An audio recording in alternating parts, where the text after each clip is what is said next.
नर्मदे हर जुनून में आप सबका दिल से स्वागत है।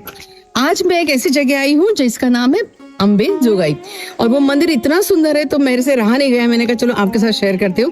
वैसे आपको पता है मैं बीच में गई थी परड़ी बैजनाथ, तो वहां से ये साधारण 35 किलोमीटर डिस्टेंस पे अम्बे जोगाई मंदिर है। ये दोनों में रिजेंबल जो है ना, मैं आपको परिसर में चल के आराम से बताती हूँ। उसके पहले आपको एक बात बता दूं कि ये मंदिर इतना अद्भुत और इतना सुंदर है।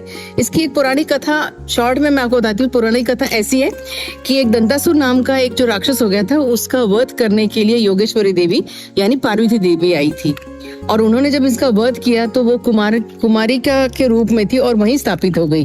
जैसे हमारी मैया है, कुमारी रूप में है, वो वहां पे स्थापित हो गई। और वो कोकण के से आई थी, पावस से, इसीलिए ये कोकणस्थ लोगों की, महाराष्ट्र में जो कोकणस्थ लोग हैं उनकी ये कुल देवी मानी जाती है। और इतनी अद्भुत है, यहाँ पे इतनी अच्छी पूजा चल रही थी।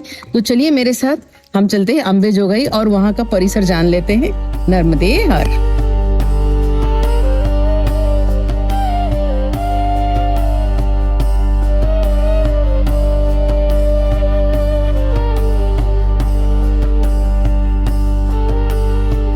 तो जैसे ही आप अंदर एंट्री करते हैं, आपको दोनों तरफ से बहुत सारी ऐसे फूल हाल प्रसाद की दुकानें मिलेंगी। और एंट्री करने के बाद ये जो आप राइट साइड में देख रहे हैं ये ऊपर, ये है योगेश्वरी यात्री निवास, जो मैं इस पे आपको फ्लैश भी कर दूंगी नंबर, और डिस्क्रिप्शन में डाल दूंगी, ताकि अगर आप प्री बुकिंग करना चाहें तो यहाँ पे आप कांटेक्ट कर सकते हैं।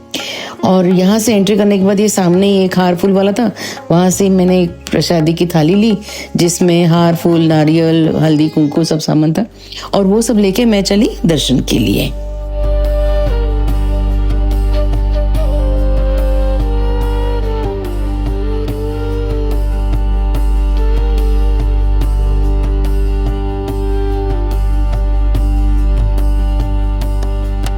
तो जैसे ही हम अंदर गए ना, तो देखते देखते ये इतना ऑरेंज, पिंक, वाइट, इतना कलरफुल मंदिर देख के वाह, इसकी दिव्यता का आभास हुआ। मस्त लग रहा है एकदम।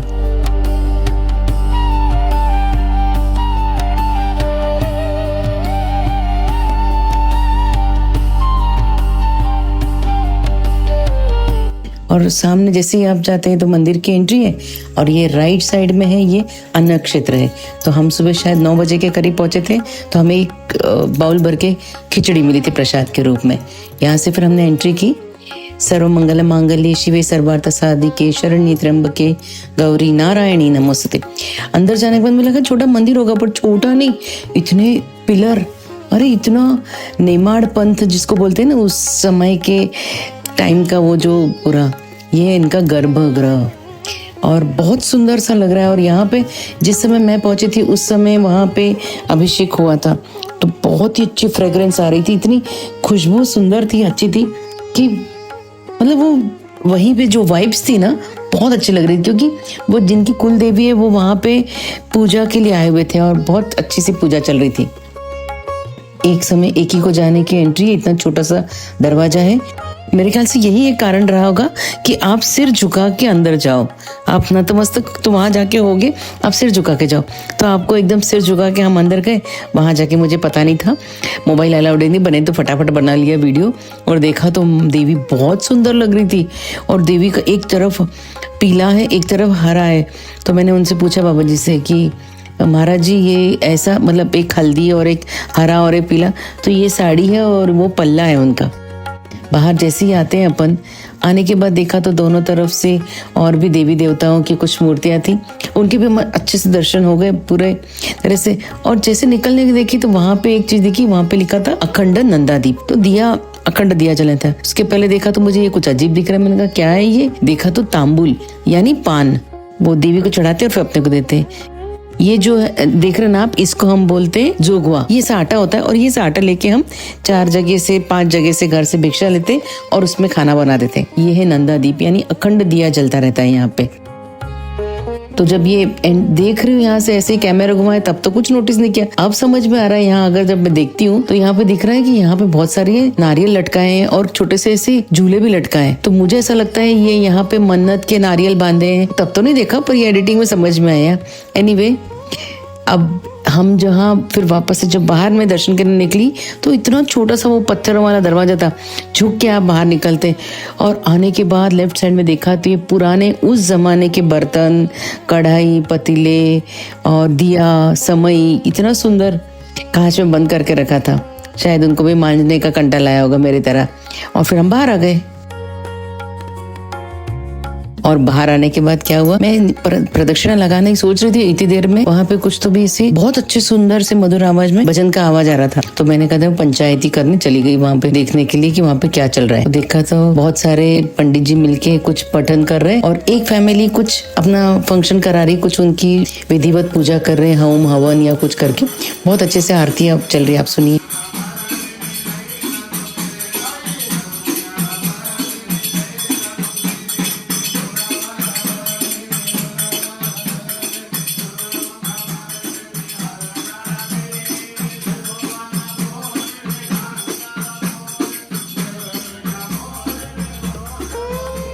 ये है ना मंदिर का दूसरा द्वार है, पश्चिम द्वार। जब यहाँ से आप एंट्री करते हैं तो यहाँ पे आने के बाद एकदम बड़ा सा हॉल दिखता है और उसमें बीच में कच्चे से धूनी रखी हुई थी और यहाँ पे लोग पटांगण में पूजा करने के लिए भी बैठते हैं। यहाँ पे देखते से मैंने एक चीज देखी, यहाँ पे ना मंदिर से बाहर की साइड में शिव जी की शिवलिंग रखा हुआ है। और यही मैंने वहाँ पे नोटिस किया था, परड़ी वैजनाथ में भी मंदिर का जो गर्भगृह है वहाँ पे पार्वती जी नहीं थी, वो बाहर थी। तो ये चीज क्या है, ये चीज मैंने ना वहाँ पे गुरु जी को पूछा कि ऐसा क्यों कि परड़ी वैजनाथ में पार्वती जी मंदिर के बाहर है और योगेश्वरी देवी में शंकर जी मंदिर के बाहर है, तो ऐसा क्यों? तो उन्होंने क्या बताया कि जब कोकण के पावत से जब ये देवी यहाँ पे आई थी तो उस समय वो दत्तासुर का वध कर दिया उन्होंने। वध करने के बाद मैं यहाँ विश्राम के लिए एक आम के पेड़ के नीचे कुछ टाइम विराजमान थी। जब वो यहाँ विराजमान थी तो वो जिस पेड़ के नीचे बैठी थी उसको हम मराठी में अम्बा बोलते, तब से इसका नाम अंबेजोगाई पड़ गया। और दूसरी स्टोरी ऐसी है जो आपको मैं बताना चाह रही हूँ कि दोनों बाहर क्यों हैं। तो उन्होंने कहा कि जब शिव जी बारात लेके यहाँ पे आए थे तो पार्वती जी ने एक शर्त रखी थी कि जब सुबह होगी 6 बजे तभी हम शादी करेंगे, यानी सुबह 6 बजे का मुहूर्त रखा था। और उस समय ये कुंवारी रूप में थी तो इन्हें विवाह नहीं करना था, तो ये लेट आई और वो मुहूर्त जो था वो निकल चुका था, तो उन्होंने शादी नहीं की और बारात को वापस भेजना पड़ा। तो मैया जैसी हमारी कुमारी का है वैसे ही सेम यहाँ की जो देवी है योगेश्वरी देवी, वो भी कुमारिका के रूप में ही है।